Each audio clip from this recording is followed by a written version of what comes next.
We're back, baby. We're back on our bullshit. So I'm very, very excited. Before we get into anything, before we get into the real beginning of the slop season, Underdog Fantasy, promo code SLOP, SLOP, $100 deposit match. You know the vibes. Got the windy shirt on for slop season. Go over to Underdog, sign up for that today if you have not already. Obviously, you can do MLB stuff.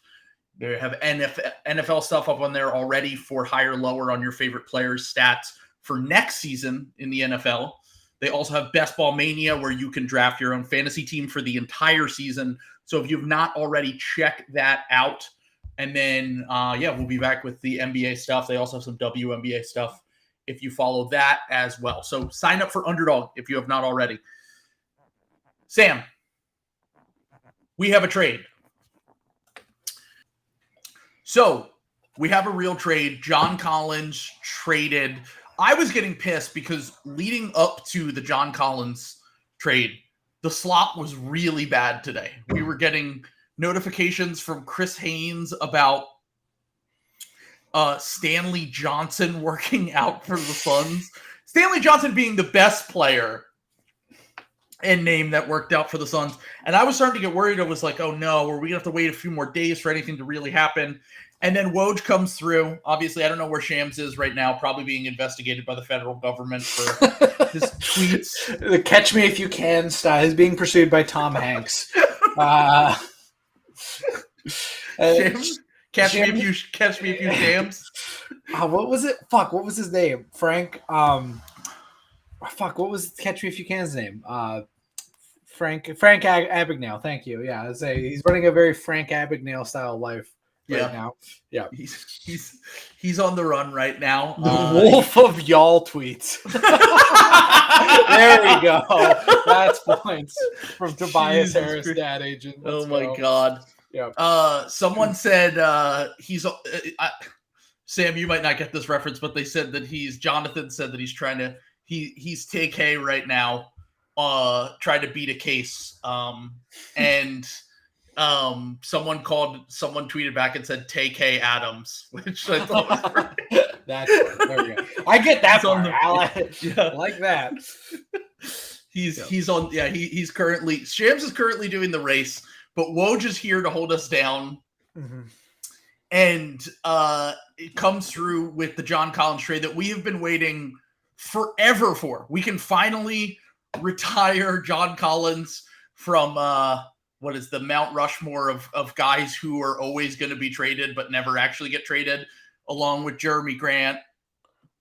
They're all coming off the books. I know. Beal, Dame might actually happen, although we should probably put a slop embargo on Dame. Maybe we're not talking Dame today. I can't do Dame until we get an official report. The Miles Turner still being in Indiana is the real.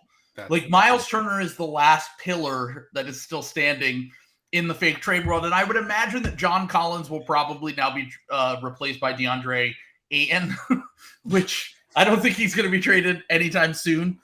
I also don't think Miles Turner is, but there haven't really been any Turner rumors since he signed that extension. So John Collins finally moved. First off, the trade details were John Collins for Rudy Gay and a future second-round pick, which were you surprised by the return?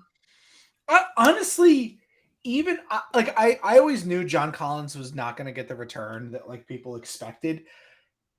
As someone who thought that, I'm still a little shocked that nobody else at least gave them another rotation player in a second or something. Or at least a fake first or something. Yeah, that is kind of because look, John Collins isn't great.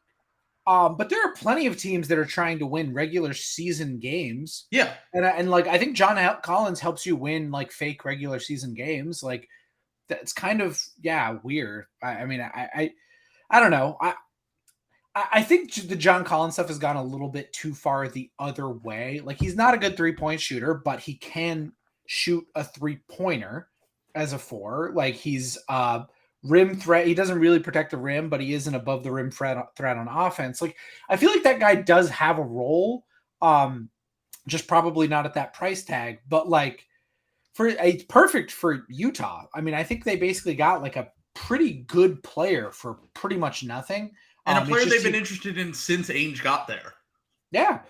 And he just like, all it cost you was cap space, which like, who cares? I think this is a perfectly fine swing for them to take on that. Like maybe they could have gotten a first from somebody else for like absorbing bad contracts or something like that.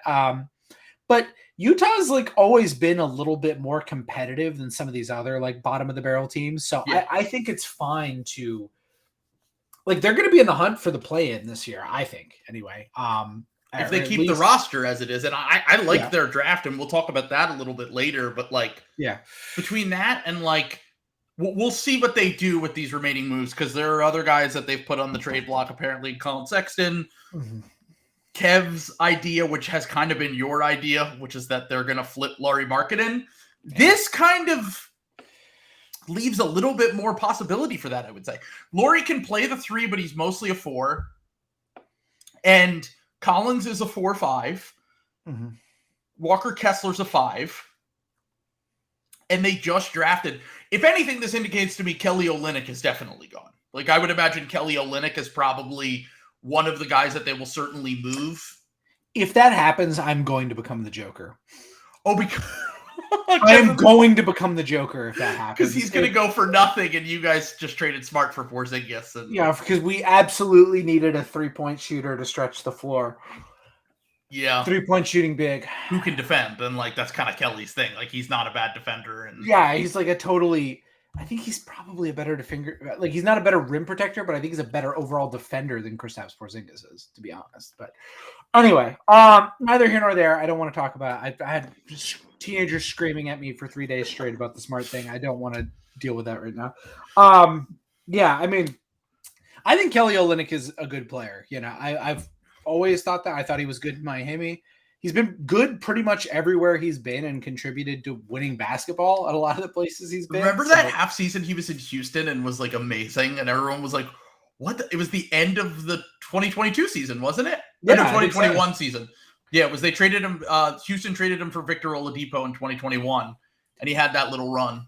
He's like one of the most underrated like players in the NBA. Like, he's like legitimately like a very solid rotation big who can't protect the rim, but he can stretch the floor.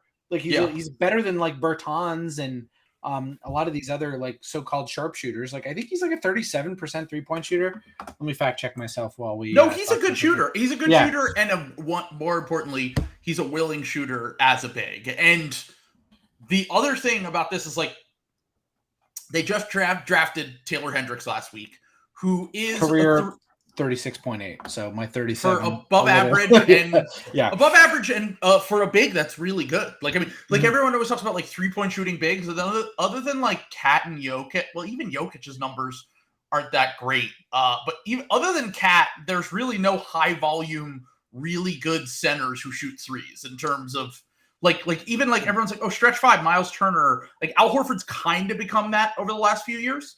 But it's generally speaking, it's like bigs who can shoot and who are willing shooters are more valuable to teams because of the fact that it's just, you don't get that from that position very often.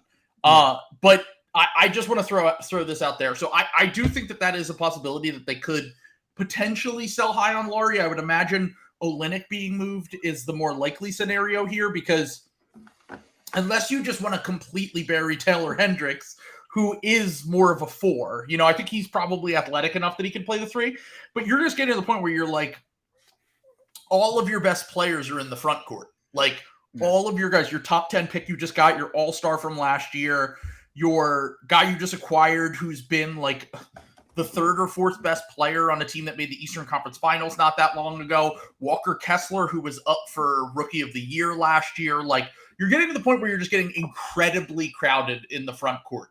But I just want to bring this up real quick. I don't know if did you see the beginning of the Woj article and kind of the tweets too from Woj, which were very clearly directly from the Atlanta Hawks.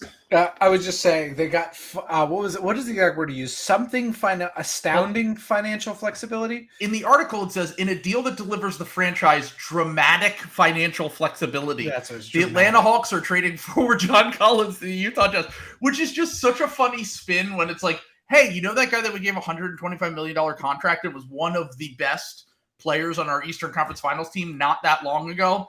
Yeah, well, we just salary dumped him for Rudy Gay and a second-round pick, and we have dramatic financial flexibility, which, by the way, isn't even really true. I was just going to say, I was just, like, looking at the thing and doing the math. Not true. Yeah, okay, so, like, yeah, it's, like, literally, because it's only $25 million. How much was Rudy Gay's, like, cap number? It's just, like, a $20 million TPE, I think. Sure, yeah. I think Rudy makes $6, if I remember correctly. Yeah, so a $19 million traded player exception. Awesome. Congratulations. You can't even get Malcolm Brogdon for that. Yeah, exactly.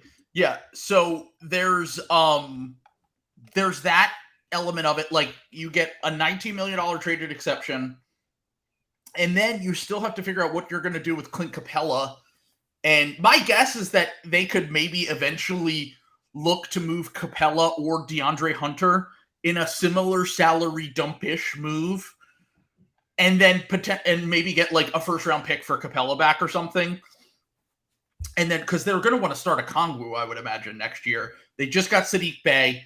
But what I'm trying to say here is maybe they can make this a bigger trade and make like a larger exception so that you can get like a quality player potentially traded into your traded player exception. But the bottom line of this is a pure salary dump to save money. Like he said in the tweet thread, oh no, ownership has given approval to go into the luxury tax if they need to. And it's like, no, you're doing this because you want to save money.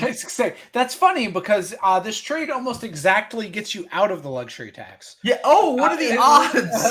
That's crazy. Yeah. It's like this in the mid level would pretty much put you at the tax line. That's so strange. Anyway. And also, this is the second straight summer that they basically just dumped salary when they traded Kevin Huerter last offseason for Justin Holiday to shed salary after the DeJounte Murray trade. So, like, I kind of just look at this as like a pure salary dump move. I was surprised the fact that they didn't get a single, like I said, like not even like a fake protected first. Like you couldn't get me a top 19 protected first or something. Like one of those from like a bad team that like it will just never convey.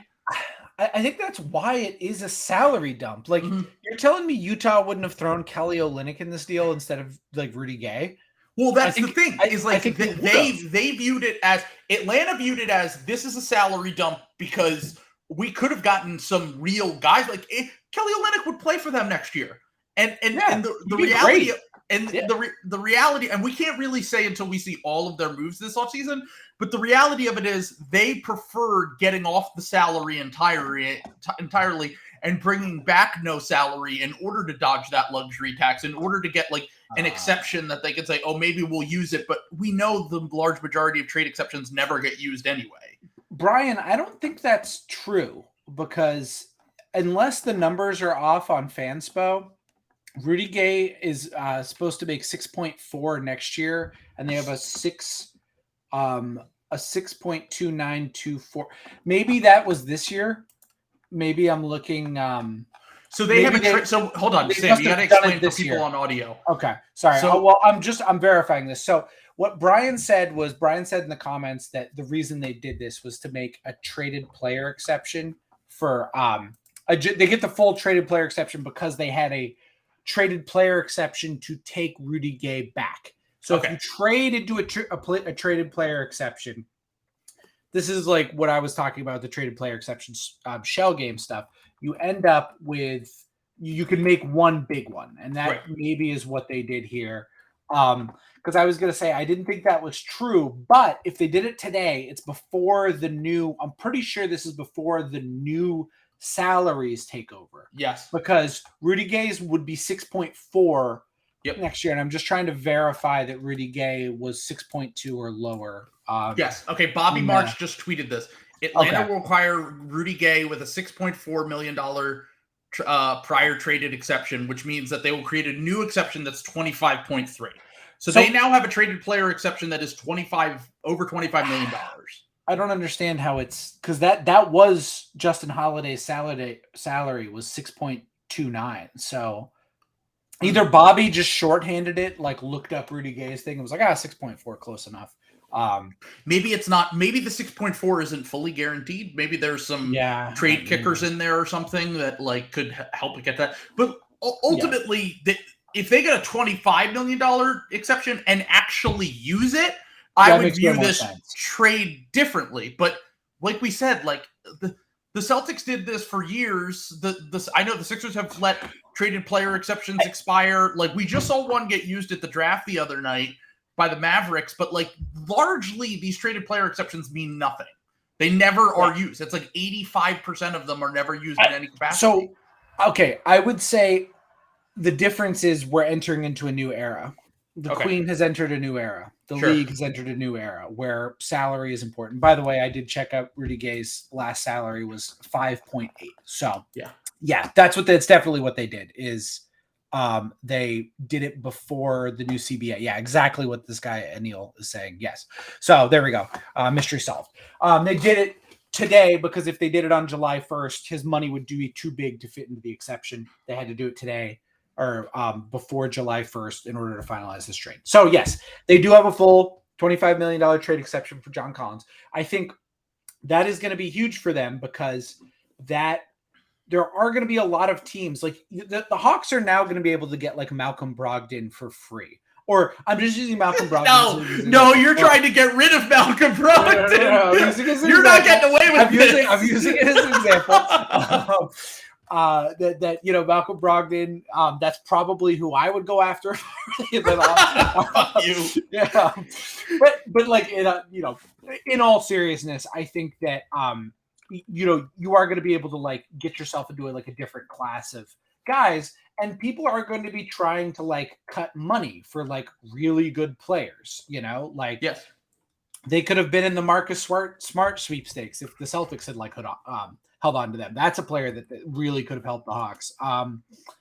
I'm trying to think of other Well, we know Danny has liked John Collins for a while because when he was in Boston this last year, the rumor was they were going to send stuff with John Collins for Marcus Smart, if you remember. Yeah. So here I'm going to list off some names that can fit into that. Anthony Simons fits into that. RJ Barrett. I swear I'm not doing a bit here. Malcolm Brogdon. Mike Conley and Andrew Wiggins. Terry Rozier, Domantas Sabonis, Mikal Bridges, Miles Turner. Kevin Huerter fit into that? He does fit into that. How about this one? Jarrett Allen. That's an interesting one. In a possible Clint Capella swap. And just something to think about. Well, if the Cavs think that they need a wing desperately and they can make the money work otherwise, because the Cavs think that would like DeAndre Hunter. Another one to get off their books. The Hawks want him off their books. Like I've had people tweet at me today, and they're like, "We should get DeAndre Hunter," and I'm like, "DeAndre Hunter is like if Tobias Harris was worse at everything. Look, he's a worse shooter, not as willing, not a good passer, not a good finisher. Probably around the same. His defense is probably slightly better, but not enough to really matter. And he's going on to a new contract right now. So like." I said to a Hawks fan earlier, I'm like, I don't think they're going to be able to salary dump Hunter without with Collins. They were able to find a team that had cap space, get the traded player exception back. Hunter's deal's just starting now, and as much as Hunter is the more desirable skill set for the modern NBA in theory, the wing type guy, like I think it's going to be harder for them to find a suitor for the 4 years, $95 million contract that he just signed. Yeah. Without having to attach like a protected first round pick or one of their other prospects that they probably like. Like I think that's the one that's going to be really hard for them to move. Maybe this traded player exception is a way that they said, shit, we can't get real value back for any of these guys. So we might as well dump him before it gets harder to move. Because like you said, when the Bradley Beal trade was made, like in 6 months from now, you might have had to include a first round pick just to salary dump John Collins. Like if John Collins doesn't bounce back this season with Atlanta and he goes back and he has a down shooting year again and he struggles and he's not quite the level player he was when he signed that contract, then you're looking at a situation where shit, I might have to include a first round pick with this new CBA just for a team to be willing to take on John Collins' contract. So I from a market perspective, I don't think that this means a ton of like, I don't think this means like you're not going to get anything back for quote unquote good players. Like say what you will about John Collins, but he's still a starter on a team that made the playoffs. Like he's not nothing in the trade market. He's probably just making too much money for what he was doing in Atlanta. In Utah, I think you're going to see you're going to see what Danny always does, which is he's going to get him in. He's probably going to have play really well in Will Hardy's system for a year or two. And then in a year or two from now, we'll be hearing about contenders being interested in taking on John Collins' expiring salary, and he'll get real value back for that. And by the way, in 2 years from now, Taylor Hendricks will probably be good enough to be a full-time starter. So like perfect timeline for the Jazz right now if you're them. It's just like we'll bring in a guy who helps us compete. In the meantime, we'll try to make the playoffs next year. And if we don't make it, whatever, he's going to look good playing in our system. And then in 2 years from now, when his salary doesn't look as bad as an expiring salary, we can trade that guy for real positive value, and we can slot Taylor Hendricks directly into the spot that we Jesus Christ. I'm assuming that was while I was talking about Danny Ainge, say what you will. Someone said, say what you will about Mussolini, but he put up numbers. Jesus Christ. Oh no. Anyway. I mean, I was trying to get an appealing. I was trying to appeal to the Hogs, and I was trying to make the bones of a Tobias Harris for Gary Trent Jr. trade work, but I don't think I can get there. I don't even know. Okay, so I want to talk about how this, because a lot of people tweeted at me about Tobias today. Okay. Oh yeah. Also, shout out to Wendy, who literally called. He said the Utah Jazz will be acquiring a power forward this week that's like well known. Recorded yesterday and posted that podcast today before the trade happened. So he called it once again. Wendy's the GOAT. But Wendy loves knowing things and not reporting them. Like it's amazing. Not officially reporting them. Like he is like a he demon. Probably heard that the trades were coming down to like they're either going to get John Collins or Dorian Finney-Smith. So he just said they're going to get a 4. they're going to get and like he's not technically wrong. They both can play the 4. But I want to talk about how this affects the market in general for these kind of players. And Tobias is a guy that I really wanted to talk about because I am now looking at. I'm now looking. All right, hold on. Wait on that. Just wait on it. Pull it down. Okay, we'll talk about it in a second. Pull it down. Get it out of here. Get it out of here. I want to talk about that out of here. I can't figure out how to get rid of it. Okay, here. There we go. I got it. So I just want to talk about the Tobias thing real quick because I actually think a trade like that would be fine because I think the guys that you brought up in the trade were Gary Trent Jr., Chris Boucher. They're all expiring contracts, which I'm fine with. Yeah. I think the worst move that the Sixers could make right now is taking on long money. Oh, absolutely. Absolutely. Totally agreed. Before, I was like, maybe you can get a good player on long money that is in a situation like what just happened with John Collins, right? Where like, oh, well, you got a starter level guy back who's making a little bit less money and you can justify that, you can whatever. But like, I would now look at these long money contracts and I would say, I'm only taking back expiring salary in a Tobias trade unless it's for a legitimate step, like a real step up, because Tobias is expiring. Like I know Sixers fans are going to fucking hate this. I would rather take it into the season than take back like Norm Powell and Robert Covington, because one, Tobias was good for the Sixers in the regular season last year. He's not, he plays a position that is very, very hard to find and replace as a 3-4.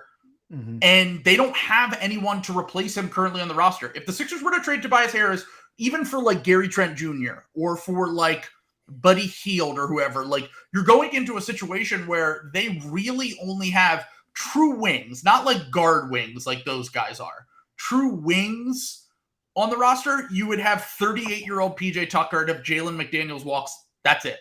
Those would be the only players that are on your team, which is why I think you should wait to see what, because I'm thinking like if they just wait and they're like, fuck it, let's just chill, not fucking panic. This is not the Ben Simmons situation. Tobias is still well liked in the locker room. He's not going to hold out. Like, and once again, this new CBA is going to change everything about the fucking league. I promise you that. We're seeing good players get dumped and traded for nothing. And if we get to the trade deadline and the Chicago Bulls start off the season, 20-38 to start the year, and they're like, wow, we're paying Zach LaVine how much money? And we're doing that? And then the Sixers are like, hey, we'll send you Tobias Harris and a protected 2030 contract, or 2030 pick, just to take that contract off your hands. That might be the best offer that they get, and they can get cleanly off the money. DeMar DeRozan comes off the books a year from now. Start clean. Just have Patrick Williams and the young guys. I think it would be insane to go after some of these guys that the fans want us to go get, like DeAndre Hunter and Norm Powell, who are like fine players, but like right now you're in a position where you're the best, literally the best quote unquote asset that you have on the team other than Tyrese Maxey, who they don't want to trade, is Tobias Harris's expiring contract. And to just trade him because people are sick of him would be the dumbest move possible. You have to be patient. You absolutely cannot rush into a trade and just to get him off the team, unless it comes down to a situation where they think McDaniels could start next year and they can get a real upgrade at other positions. I just don't see it. I wouldn't do it at all. Yeah. Yeah. I mean, we're in agreement there. This little troll trade I was gonna say this little troll trade I had was not actually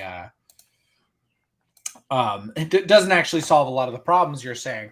You get Thad Young, who's dying, coming home. Yeah, he's coming. Started his career here in 2007. Yeah, so that's what you're losing something at the 3-4. You're going from Tobias Harris to Thad Young, who's like not very good, but then you do get more rotation players like Chris Boucher, who's like fine as a stretch big, and to maybe replace Niang if you can't like re-sign him. And then you have Gary Trent Jr., who I think would give you guys a little bit of verve at like on like a smaller wing. I like Gary Trent Jr. I would have liked acquiring Gary Trent Jr. if we lost Harden, but all the indications are that Harden is coming back.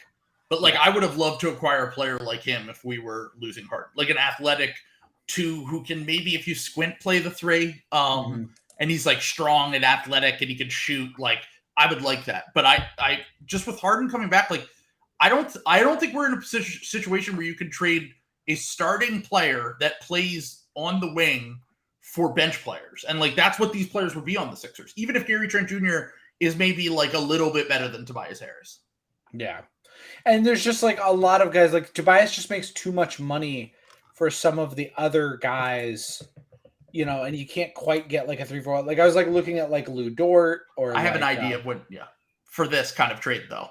By the way, I don't want Lou Dort. I think Lou Dort is incredibly overrated. I think he's good for what the OKC Thunder want, but I don't see it on the Sixers. The player that I'm interested in this is in a situation with this, because like I had this idea of a Kuzma and DeLon Wright for Tobias sign and trade, but I actually was informed with the money that Kuzma's going to want and get coming up, it's almost impossible to make that work because the Wizards won't have cap space to sign him to that money, and they don't have his bird rights. They have his bird rights, but the money that he wants to get in a sign and trade in order to aggregate the money with DeLon Wright in a trade, for example, you would have to you would have to basically do 2 separate trades where you send out to buy. It's so complicated. It doesn't even, I was informed that and also I'm kind of to the point where with Kuzma, like I think Kuzma's going to get a crazy bag, and I would not want to be the team that pays Kyle Kuzma $30 million a year. I just don't think that he's worth that much. I think he's a good player. I think he's just a different version of Tobias, essentially. He's not as good of a shooter. He is a much better rebounder and defender, which is things that the Sixers need, don't get me wrong. But I wouldn't want to pay $30 million a year when you have Maxey's contract coming up. You're probably bringing back Harden. This one was a little bit more realistic in terms of a trade that you could make. and I know I just said I wouldn't want to get Buddy Hield, but I discussed this with Brian Toporek. There is a world where you can trade, but keep in mind, Buddy Hield is an expiring contract, which already makes him appealing in my mind. He's an expiring contract making $18 million next year. If the Pacers strike out on Harrison Barnes, they already missed out on OG Anunoby and Pascal Siakam. They essentially, Tobias missed would be out, by the way. Missed out, whatever. Yeah, they didn't want to pay, which I understand, and I would not either. But if I were the if the Pacers go ahead and they're trying to move, because if you look at how they drafted, I think I love Jarris Walker. He's one of my guys from this draft. But Jarris is probably going to be 2 or 3 years away from being like a full-time starting 4. He's still very young, and I think that maybe he comes in and he's great right away, and this is not the case. But they're very small on the wing. They have a lot of guys who can play the 2 and the 3, whether that's Duarte or Mathurin or Nesmith or Buddy Hield or Ben Shepherd, who they just drafted. And I kind of view Ben Shepherd as a little bit redundant if you have Buddy Hield on your team, because they're kind of similar-ish players. So I kind of view that as potentially as a replacement for Buddy Hield. But if the Sixers were to trade Tobias Harris because the Pacers have cap space, they could just take back Buddy Hield, get a big trade exception, and then, more importantly, you could potentially bring back McDaniels and Paul Reed. You would save money enough to bring back both of those two, and then potentially get access to the full MLE. And that's where I would be interested in that kind of trade, where you get back an expiring, you get a trade exception, and then on top of that, you also get access to your full MLE, depending on how much money Harden makes next year. But it's pretty likely that you could swing that with maybe a simple Furkan Korkmaz salary dump, and he's also expiring. So, like, there are routes to getting the MLE. There are routes to getting trade exceptions. And Buddy Hield, like, while he isn't a hand-in-glove fit on the Sixers, I think he would probably be our 6th man, is certainly a good enough shooter and a pretty good fit offensively with what the Sixers are going to want to do with Joel Embiid and dribble handoffs and movement and all that stuff. So, like, I kind of think that's the only scenario in which I'm trading Tobias for, once again, a smaller expiring salary for a player that's not quite exactly what we need, but gives you a ton of financial flexibility and makes it so that you can have access to the MLE. Now, the hard part about this is that this MLE class kind of sucks. There really aren't many good players out there that won't get, like I see someone say Bruce Brown. I think Bruce Brown's just probably going to get an offer from a team with cap space, like the Spurs or the Magic or the Rockets. And then it's like, all right, well, then you're done. You don't really have. And, like, if I were Bruce Brown, like, is taking 1 year of the mid-level exception really worth it when I could just go back to Denver and get 125% of what I made last year and then sign a bigger extension with them next offseason? No, I think Harrison Barnes is going to get more money. I think Strus is going to get more money. There's only so much money to go around cap space-wise that at a certain point, some of these MLE guys are just going to have to accept the MLE. But I think that most of these guys, Dylan Brooks is going to get an offer from the Rockets. Like, you can name a player. Most of these guys are going to get probably slightly above the MLE, but there could be maybe 1 or 2 of them that don't. And then you could possibly try to get one of these guys, whether it's Strus. I would probably say Strus or Bruce Brown, or maybe Grant Williams would be another guy that you could go after. But, like, the MLE class here really is not great. So, like, once that cap space is used up, the hope is that you can just get one of these guys for cheap on the MLE for a year or 2. Yeah. I'm trying to find a $2.5 million player who fits into the MLE that you guys have from Matisse Thybulle. And then how much is the trade exception that we have for Thybulle? It's 2.5 something. Sorry, I just had it. 2.448. So $2 million for it. So that's not a lot of players. However, that is some players. That's Bones Highland. That's Nikola Jovic. That's Tayron Sharp, your favorite. Yeah, no, there's no players that I think that we're going to use for that. Well, I mean, Bones Highland is interesting. If you guys were to trade, if he were to be a throw-in in some sort of deal where you guys are getting like Rocco and whatever else back for Tobias. If you do like a 3-for-1. maybe if it was expirings, I think Rocco, Eric Gordon, and Bones would be like expirings, but I don't think the Clippers are going to want to give Bones up for Tobias first off, because I think they're going to want to have that rookie contract on their books. And more importantly, we just drafted Terkavian Smith, who is better Bones Highland, I fear. So that's true. That I buy way more, but I also think Bones is expiring, and I think there's no. No, he was a first round pick, so he'll have the regular first round pick. He was a first round pick. Yep, he got picked before the Sixers went. I know, from the 2021 draft. Yep, he was like the 25th pick in the draft or something. I could have sworn he was a second rounder. Okay, nope, he was first. I know zero ball. So he has one of those contracts where they can just have his rights, and they'll have his matching rights. I think the reason why they traded for him was because they saw this crazy tax bill coming up. And they were like, all right, well, if we can get a rotation player on a very small contract and have his rights, that's. But once again, if we're trading Tobias, expiring contracts, possibly taking on less money to get access to the MLE and get a trade exception, or just getting a much better player on a longer contract. Those are the three options. If the offers are dog shit right now, do not take an offer just to do it. I know Morey won't. I know that's why Tobias Harris's dad is leaking to Keith left and right, because he knows they're not going to trade him. And I'm sure Tobias wants to get traded, and I'm sure his dad wants him to get traded, but it just doesn't make sense for the team right now to rush into it when we don't know what the league is going to look like next year. I guarantee you these cheap owners, are you familiar with the Reinsdorfs? They literally are the cheapest owner, some of the cheapest owners in all of professional sports.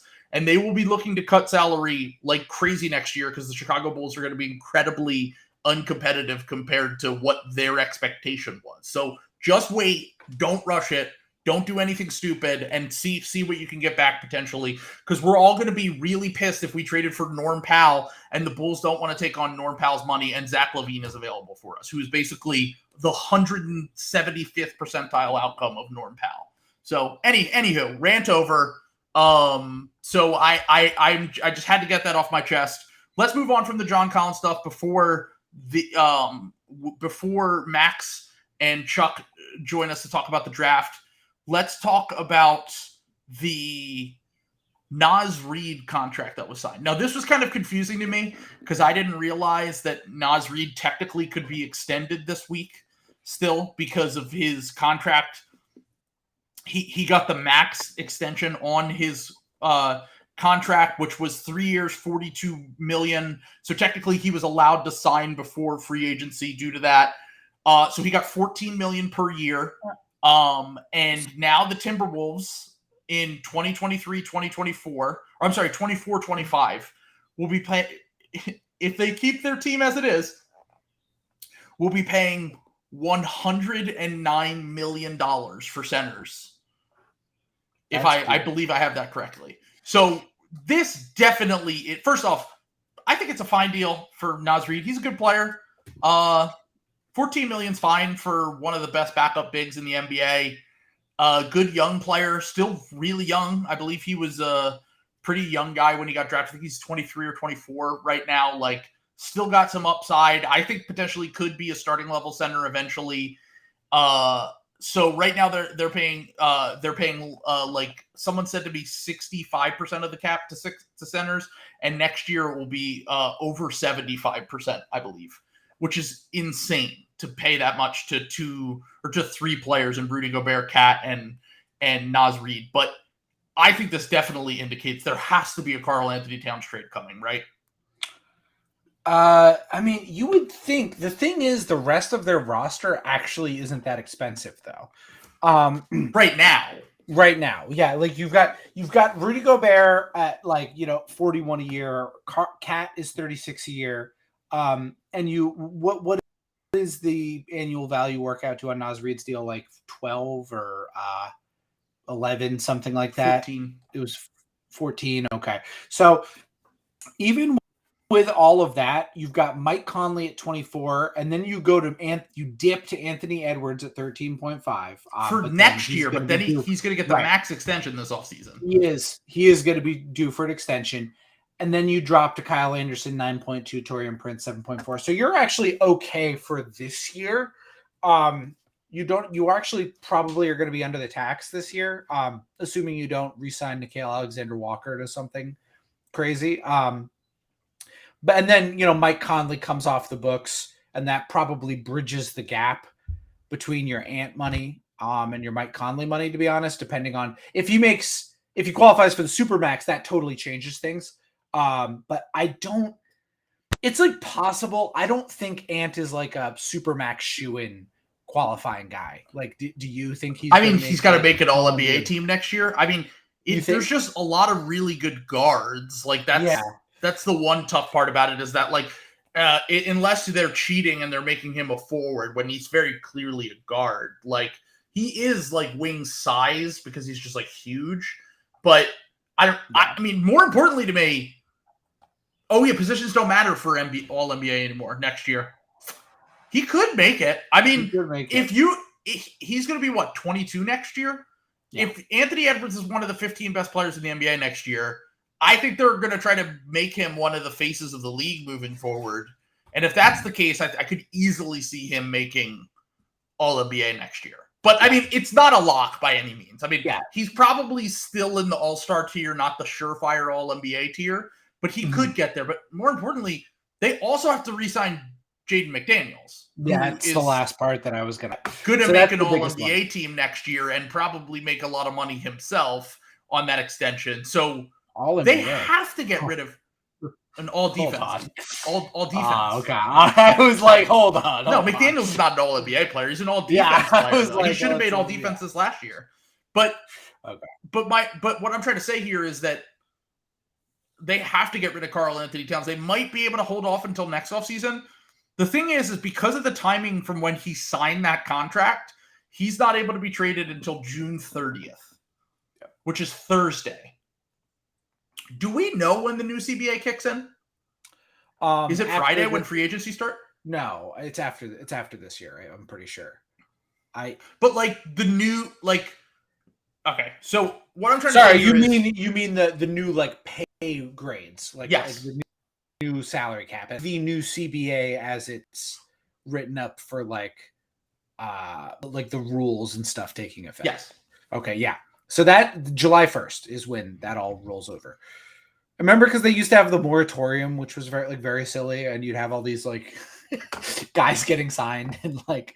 Yeah, I mean they're doing it Friday, which is it's technically it's still Friday to Monday is the moratorium, but they are gonna. What I'm trying to get at here is like you might want to dump Cat now, as opposed to dumping Cat later, because once again you might have to include stuff to get off of Cat's contract. Yeah. I mean, it depends on what you think. Do you think Cat can have like a bounce back year? Because they actually do have. Well, Cat is much better than John Collins, like to be fair, but he also makes like 3 times as much as John Collins in a few years. I was just surprised when I looked at their salaries that they're like actually in like okay shape. Like everyone comes off the books at the end of next year except for Wendell Moore Jr., Josh Minot, and obviously Rudy Gobert and Cat. So like you've got to re-sign Cat. You've got to re-sign Jaden McDaniels. But that's 90, and you're starting at 97 million. The salary cap is like I think 130 something, and then like there's no way they can have all these players though. When does Rudy Gobert's contract expire? 2 years? 3 years from the start of next season. So there's 3 years left on it. Yeah. There's no way they can keep all these players. They're a small market team. But so they can't, but they also like are not necessarily like in a rush. Like they're not going to have to pay tax on this team necessarily next year. They might be bad. Like if they want to be a good team, they might with like Naz Reid, but there is a way and a path forward depending on how much Jaden McDaniels resigns for, where they could be like fringy-ish tax team. Like they have at least one more year to figure this out and gauge the market on the Cat thing. I don't think it necessarily needs to happen this offseason if you're not liking the offers you get. So I don't even know how many teams are going to pursue Cat anymore. Like Maybe no. I mean, like, think about the teams that we thought could pursue Cat. The Hawks. Okay, well, the Hawks just, unless they, I mean, they're not trading Trey for him, I don't think. But like, what I'm trying to say here is like they just made a tax dodging move, so I don't think they're in a rush to take on a bunch of money. Honestly, my idea was Golden State going after him with Jordan Poole, but Jordan Poole just got traded for Chris Paul. So I guess technically you could trade Chris Paul, but I don't think they're going to do that. It sounds like they're going to play Chris Paul this year. So if they were to make a Cat trade this offseason, the list is just getting smaller and smaller. Portland, not interested. They were a team that wanted to win now. The the Rockets just made their pick, so I'm assuming that they weren't interested in Karl Anthony Towns. Like, what team? OKC is the team that everyone floats out there, but I'm like, is Sam Presti going to want to take on a supermax for one of his, not his guys? Like, if he's giving the supermax to anyone, it's Shai Gilgeous-Alexander, because he knows Shai's better, first off. And Shai also came up through the ranks at OKC, is his guy. Like, I don't think teams are going to want to acquire these supermax contracts for guys that aren't top 12 players. Like, Cat's really good, but he's like a top 30 player. And like, if you're acquiring guys who are making the supermax that aren't top guys, you're going to be like, think about how many teams we could just cross off the list immediately with Cat. It's like more than half the league. There's a lot of guys. Yeah. I mean, like, it's hard to project what the temperature of the league is going to be with this CBA, because on the one hand, all the smart teams are looking at it, looking at all the money. They're all trying to prioritize rookie scale contracts. You saw the Celtics, because their owner is cheap as shit, trade back 1 billion times into the second round to get all their little fucking contracts lined up for like depth later on. But the other rule of the NBA is if everybody's doing something, it stops being valuable. Yes. So like the zag, you know, like you want to be like one of like the 3 or 4 other teams zagging. And I'm very interested to see how that plays out over the next 2 years, because like if nobody is trading any contracts over the next year, like at all, and then suddenly you want to like get off of like Zach LaVine, you know, like maybe Cat is appealing at that part. Zach LaVine homecoming to Minnesota, like you know, he's coming home. They're gonna do the montage. Coming home. Traded me for Jimmy. Then he called everyone a bitch. I'm personally very excited for the Jaden McDaniels Cat swap for Jaylen Brown and Kristaps Porzingis that's happening next year. No, Jaden McDaniels is too valuable. Didn't you hear he's making All-NBA next year? I'm so bad for my team. By the way, can I do another prognostication real quick so I can just get this on record for free agency starts? Tyus Jones is probably going to be a Celtic, I would think. Okay, so I saw you say that earlier. Yeah.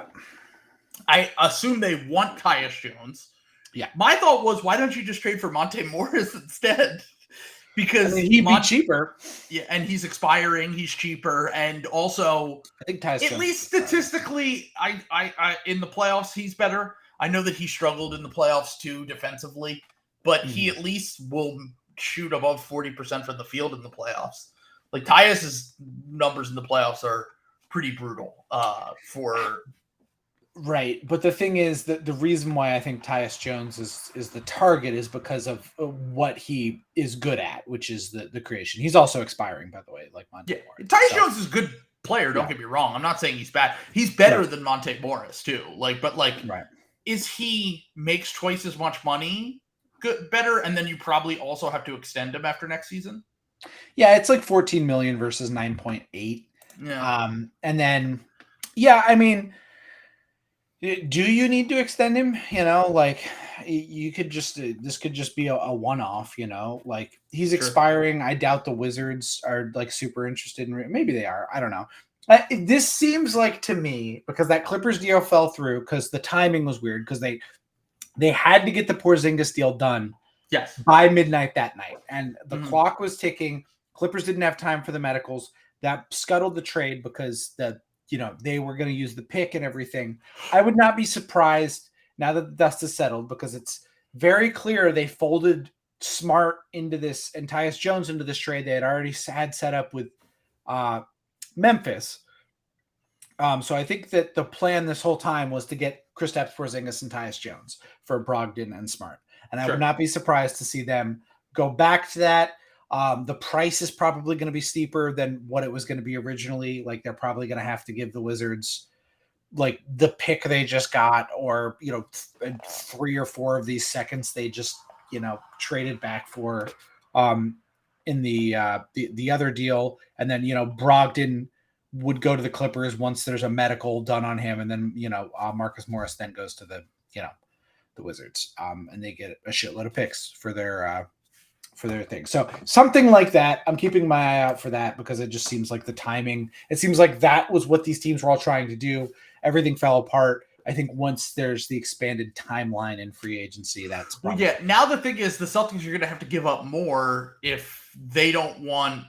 The Wizards don't want Brogdon on the books, even though they did just take that Jordan Poole contract. I think the idea behind the Jordan Poole deal is a lot similar to this John Collins trade, where, hey, maybe we get Jordan Poole and he's in the All-Star conversation in 2 years. Like, who knows? Like, he could always bounce back and be good. And then, like, we didn't lose Bradley Beal for completely nothing, and we can trade Jordan Poole later, or maybe just keep him because we want to have good young players or whatever. Whereas with Brogdon, it's like the injury stuff's always a concern with him. It's not that much money and not that much longer on his deal. It's 2 years, I believe, if I remember correctly. It's like 2 years, like 45 million to 50 million. Yeah. Like, it's not great. Like, you'll have to send something to get back, but I wouldn't imagine it's much more. I think the thing you proposed earlier was like a first round pick and then a bunch of seconds that you acquired on draft night. And like, with the way that the Wizards have been operating, I wouldn't be shocked if they would be open to something like that. But at the same time, like, I don't know. I kind of would like, once again, I think I want to see how teams act with the new CBA before I'm making, like, I would be worried going into the season if I'm a Celtics fan or just with the Celtics roster. Don't worry, I'm worried. Because we talked about, like, the lack of passing is just unworkable for a team. It's especially really a team that bad. That thrive, like, your offense when it was humming last year really thrived on like drive and kick, ball movement, like stuff that is very predicated on having good passers. And then you're going into next season with Jason Tatum as your best passer, or Al Horford as your best passer, Derek White is your best connective, like, but he's only a connective guy. Like, I don't know. I think that the Celtics, like, we've always made fun of the people that are like, oh, the Celtics and the Clippers just need a real point guard. Like, they just need it. But it's like, they kind of do now. Well, like, now they do, because they got rid of their real point guard. Exactly. Already. Yeah, exactly. Yeah.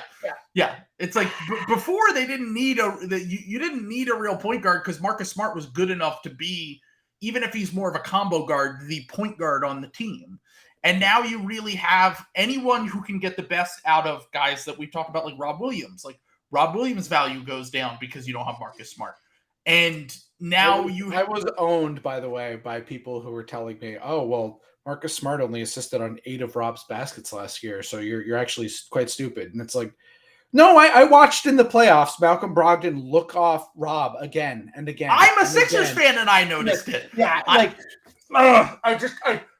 am like going insane having these fucking arguments in my goddamn mentions. These people are so like, and there are people telling me that Brogdon is a better passer than Smart because he had 7 assists for the 25-win Indiana Pacers per game. And I'm like, I'm just like seeing red. I'm like, you are monsters. You are demons. You are sent here to make me mad. I am getting so mad looking at these things. I feel like it's the YKB sickos like winding me up. Yeah. He won Rookie of the Year and he ran 6 Man of the Year. He won 6 Man of the Year. What are you out about? He's good, dude. He's really good. I know. I mean, look, maybe I underrate Malcolm Brogdon a little bit because I've always thought he was kind of a little overrated. But I do just want to say that Nihilist won, man. Like he was right. He was right. Like he really. He basically said to us when you guys traded for him, I don't know how to explain it, but Malcolm Brogdon seems good when he's on another team, and when he's on your team, he's not. And that's exactly what we have. Yeah, what has happened here. So Nihilist owned me. Like I thought I got the one up on him with the Bucks coining Bucks posting. No, the price I paid was far worse. Nihilist sent me to hell.